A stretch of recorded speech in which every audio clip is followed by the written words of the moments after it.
Si Amy. Tanong lang, Senator Amy, anong masasabi mo dito? Nagsalita naman na siya kanina. Ano sabi niya? Sabi niya, ang mga ganitong pangyayari, nagre-resulta lang ng pagkakawatak-watak. Yung generic. Wala, hindi yun eh. Action, wala. Wala, nadala pa rin doon si PRRD. Yun ang question niya dyan eh. Sana lang, salita, ito partner, sana lang sa akin, nakita nila itong paglabag sa karapatang pangtao ni Pangulong Duterte. Nakita nila na ang mismong lumabag sa karapatang pangtao ni Pangulong Duterte, gobyerno at kapulisan natin.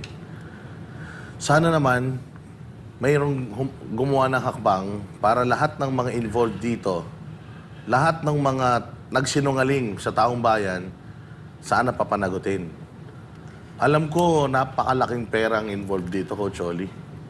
Hindi mo ipagkakanulo ang kapwa mo ng personal na galit lang. Walang politika sa Pilipinas na kayang ipagkanulo mo yung sarili mong dugo sa ibang lahi. Pera yan. Sigurado ako pera yan. Itong mga players na ito, sigurado ako, ang tataba ng mga bulsa niyan. Kasi hindi gawain ito ng, hindi ito gawain ng law enforcer, ng law enforcement agency ng Pilipinas. Itong ganito eh. Mantakin mo, hindi tayo membro ng ICC. Gumagana ang mga korte dito sa atin dahil lang meron tayong treaty, meron tayong partnership. Mga politiko dyan na sumusuporta kay PRRD, maliban sa nasa loob. Maliban kay... Okay. Maliban kay Chairman Ronald Cardema, kanina nakita natin si Attorney Trixie nandito din sa paligid at maliban sa inyo, Chairman, meron pa ba ho kayo nakikita na mga personalidad na kagaya niyo po? Wala po, naghahanap po tayo dito sa likod. Usually, mga supporter na lang talaga ang nandito. Okay. Back to you. Okay, salamat Cherry. Maraming salamat sa iyong report. Nako, ito po, breaking news. Ito pong nakikita nyo ngayon sa inyong screen ay mukhang naisakay na po si Pangulong Duterte dyan sa aeroplano. Ayan na, ito na ang pinakamasakit sa lahat, mga partner. At balita din na itong si ESB Jaldea ay mukhang aarestuhin po nila. Pero hindi natin alam kasi ang unang usapan dito, si Pangulong Duterte lang ang ililipad nila. Pero mukhang napapayag naman na may kasama siyang lilipad papunta ng Hague. Sir, ingat sir, ingat sir. Okay, mukhang sasama si ESB Jaldea. Pero napakapangit na balita pa rin ito, mga partner. Kasi hindi dapat Maling-mali ito eh. Unang-una sa lahat, merong warrant of arrest sa ICC si Vladimir Putin at saka itong si Donald Trump. Pero hindi sila ipinagkakanuno ng bansa nila.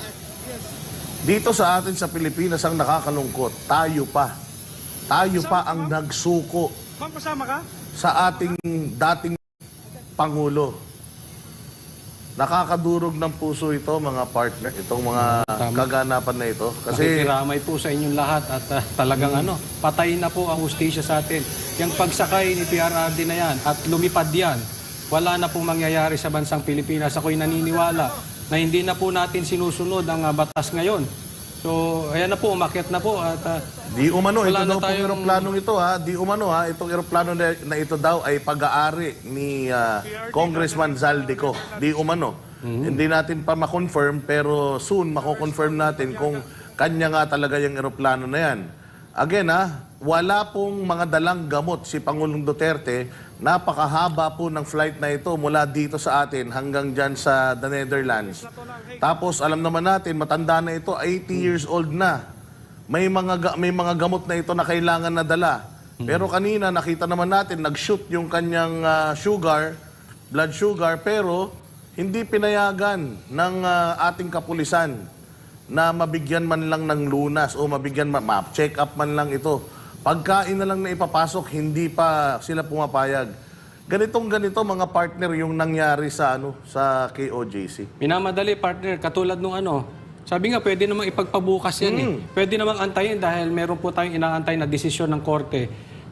Ganyan ang ginawa sa KOJC. Naalala nyo nung nag-rally tayo sa labas. Talagang hindi nila pinag-umaga kahit na nagdadasal ang mga taga KOJC ng alas 3 ng madaling araw. Talagang sinabuyan ng yung tunog, yung ang tawag doon. Tapos Elrad. talagang wala sila bastos. Kasi nga kung abutin pa ng kinabukasan ay pwedeng posibleng may dumating na reinforcement. Gaya din dito, posibleng dumating yung desisyon. At yan nga pong nakabalita ngayon na meron ng TRO sa Supreme Court pero antabayanan muna natin kung ito ay may katotohanan. Ayan ang problema dito. Talagang sabi nga ni Cardema, ito ay parang kidnapping ito. Oo. Justice delayed is justice denied. Actually, kaya nila minamadali. Kasi posibleng lumabas na nga itong nyo mga partner kung dito nga hindi natin siya naipagtanggol. Napasakay siya ng eroplano papunta ron. Paano pa siya ipagtatanggol doon? Kahit na gaano pa karaming abogado yung nag-aantay sa kanya doon, wala na. I really hope, Boss Dada, mali ako. Pero pag isinakay dyan at lumipad yung eroplano na yan, huling pagkikita na natin kay PRRD ng buhay. Sana mali ako. Pero kaya sabi ko, condolence sa ating hustisya, wala na eh. Isinuko natin ang ating karapatan sa mga dayuhan. Para saan? Para sa ating mga political ambitions ng mga iilang tao. Hindi na ako aasa. Pag lumipad ang eroplano, pasensya po, hindi na po ako aasa na makakapiling ulit si PRRD. Napakasakit po nitong nangyayari sa atin. Wala na tayong aasahan sa gobyerno kung pinamigay niya po si PRRD. Paano pa ikaw, ako, tayo mga simpleng tao, ano pang aasahan nating hustisya?